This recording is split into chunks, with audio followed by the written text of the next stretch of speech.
आज हमारे बीच पूर्व विधायक और वरिष्ठ कांग्रेस नेता गुरमुख सिंह होरा जी आज हमारे बीच उपस्थित हैं। हम आज उनसे एक अनौपचारिक बातचीत करेंगे। सबसे पहले मेरा सवाल ये है होरा जी कि आज पूरी तैयारी होने के बाद भी आज आपकी टिकट काट दी गई, इसका कारण क्या है? कारण मैं समझता हूँ जहाँ तक कि जाति समीकरण के कारण टिकट कटी है, ऐसा मैं समझता हूँ।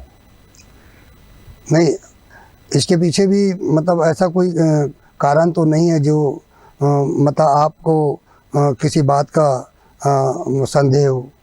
नहीं, अब इसमें संदेश क्या है, राजनीति में चलता है एक दूसरे की टिकट काटना, और वो भी आवश्यकता के अनुसार पार्टी निर्णय लेती है। तो इस तरीके से टिकट कटा है, और निश्चित मैं समझता हूँ कि जाति समीकरण के कारण भी हो सकता है। क्योंकि आप दिग्विजय सिंह जी के भी बहुत करीबी रहे हैं और इसके पहले भी जो मुख्यमंत्री रहे उसके भी बहुत करीबी रहे और जोगी जी की भी बहुत करीबी रहे हैं, इसके बाद भी आपकी टिकट काट दी गई। निश्चित ही मैं अर्जुन सिंह जी के टाइम से राजनीति में आया और दिग्विजय सिंह जी भी उसमें मुख्यमंत्री रहे, उनके साथ मैं विधायक रहा।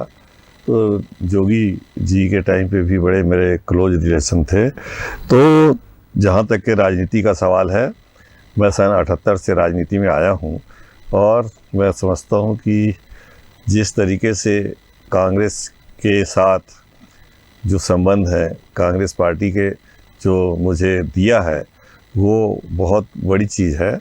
जो हमारे साथ आज 40-45 साल से राजनीति करते हुए मैं कभी भी ऐसा नहीं रहा कि बिगड़ पद के रहा। चाहे मार्केट का चेयरमैन हो, चाहे रायपुर विकास प्राधिकरण का उपाध्यक्ष हो, चाहे अध्यक्ष हो, चाहे मंडी बोर्ड का स्टेट का वाइस चेयरमैन हो, मंडी का चेयरमैन हो। तो इस तरीके से राजनीति मेरी बहुत लंबी राजनीति रही है, और आज भी मैं प्रदेश कांग्रेस कमेटी का वाइस प्रेसिडेंट हूँ, AICC का मेंबर हूँ, और नेकाब का वाइस प्रेसिडेंट हूँ ऑल इंडिया का। तो मैं समझता हूँ कि राजनीति में एक बहुत बड़ा लंबा समय कांग्रेस पार्टी में मेरा जीवन बीता है।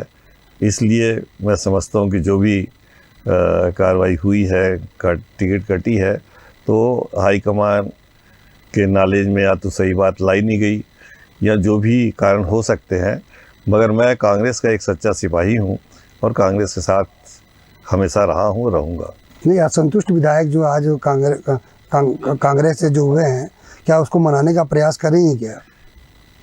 असंतुष्ट विधायक जिन्हें जो टिकट जो नहीं मिली है असंतुष्टों को, हाँ, उनको मनाने का प्रयास करेंगे? हाँ, उनको निश्चित ही मैं चाहूँगा कि उनको मनाया जाए और सही धारा में आ जाए और कांग्रेस की जीत हो। ऐसा मेरा प्रयास तो हमेशा रहा है और करूँगा।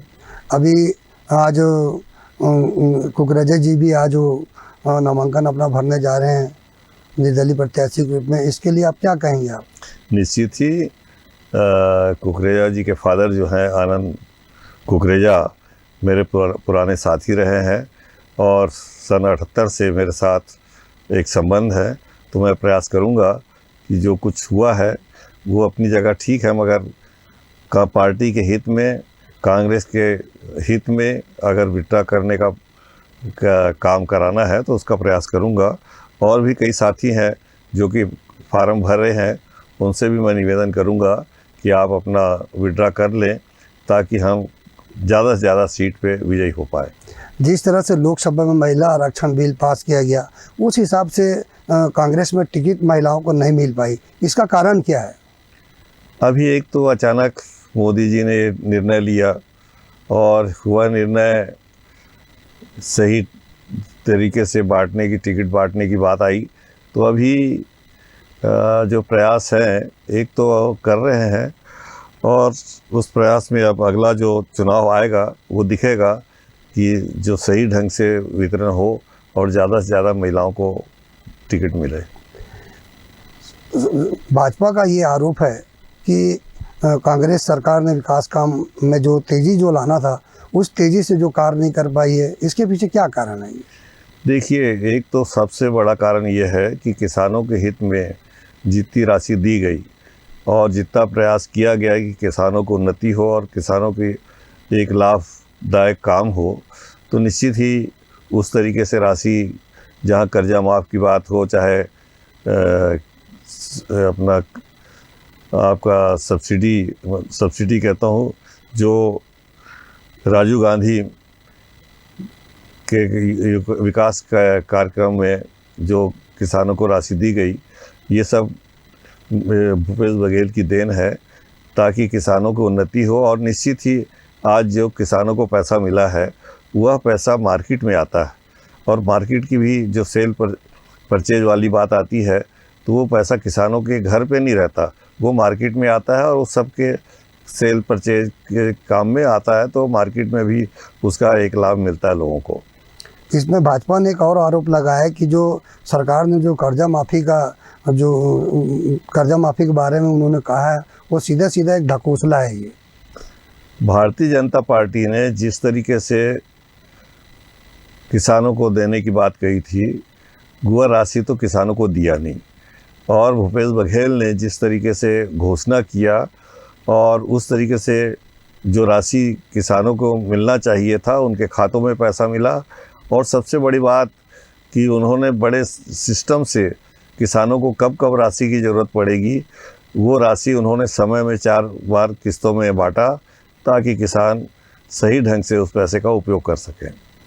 ये नरवा गुरवा बाड़ी के संबंध में आज लोगों को समझ में नहीं आ रहा है कि ये है क्या चीज़, इसका उद्देश्य क्या है इसका।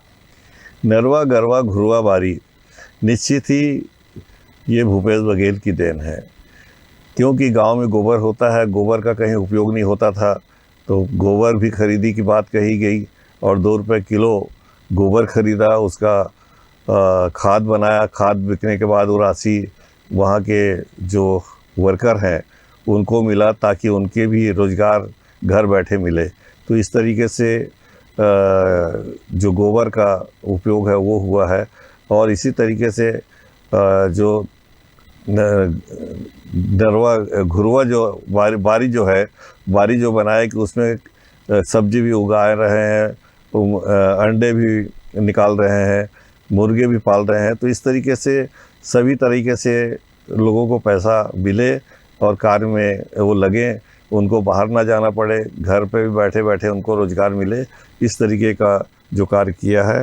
और जो नरवा है, वो जो नरवा का पानी जो है वो किसानों को मिले, वहाँ बांध बना के पानी एकत्र करके किसानों के खेतों में पानी जाए, इस तरीके से उनकी जो सोच है, तो नरवा गरवा घुरवा बारी की बात जो कहते हैं वो इसीलिए कहते हैं। जिस तरीके से गांव में जानवर रोड पे बैठ जाते हैं, उनको भी एक गौठान बना के एक जगह रखने का व्यवस्था किया है। तो इस तरीके से बहुत अच्छी स्कीम है और उससे लोगों को लाभ मिला है। निश्चित रूप से इसका लाभ लोगों को मिलेगा। लेकिन आज ये अंतिम सवाल मेरा ये है कि आप प्रदेश के मतदाताओं को आप क्या कहेंगे इस संबंध में। आप यही कहेंगे कि भारतीय जनता पार्टी ने जो घोषणा किया था वो उसने पूरा नहीं किया, मगर भूपेश बघेल की सरकार, कांग्रेस पार्टी की सरकार ने जो घोषणा किया वो घोषणा पूरा किया। और आज निश्चित ही सभी लोग खुश हैं, और इस सरकार को अगर जिताते हैं तो निश्चित ही उनकी जो आज कर्जा माफ़ करने की जो घोषणा किया गया, आज जो इंश्योरेंस वाला है उसका भी कार्ड का भी जो 5 लाख रुपए दिया जाता था उसको 10 लाख किया गया। जहां जो भूमिहीन मजदूर हैं उनको 7,000 रुपये मिलता था, उसको भी 10,000 रुपये किया गया। तो इस तरीके की जो घोषणाएं की गई है राहुल गांधी के मंच पे, तो ये लाभ जो है वो सही ढंग से उनको मिलेगा। और ये लाभ के कारण ही आज हमारे जो सोच है कि जो 75 पार करने की बात है, वो आदरणीय भूपेश बघेल जी ने जो घोषणा की है, राहुल जी ने घोषणा किया है, और हमारे वरिष्ठ नेताओं ने जो घोषणा किया है, उसका लाभ निश्चित ही हमारे छत्तीसगढ़ वासियों को मिलेगा।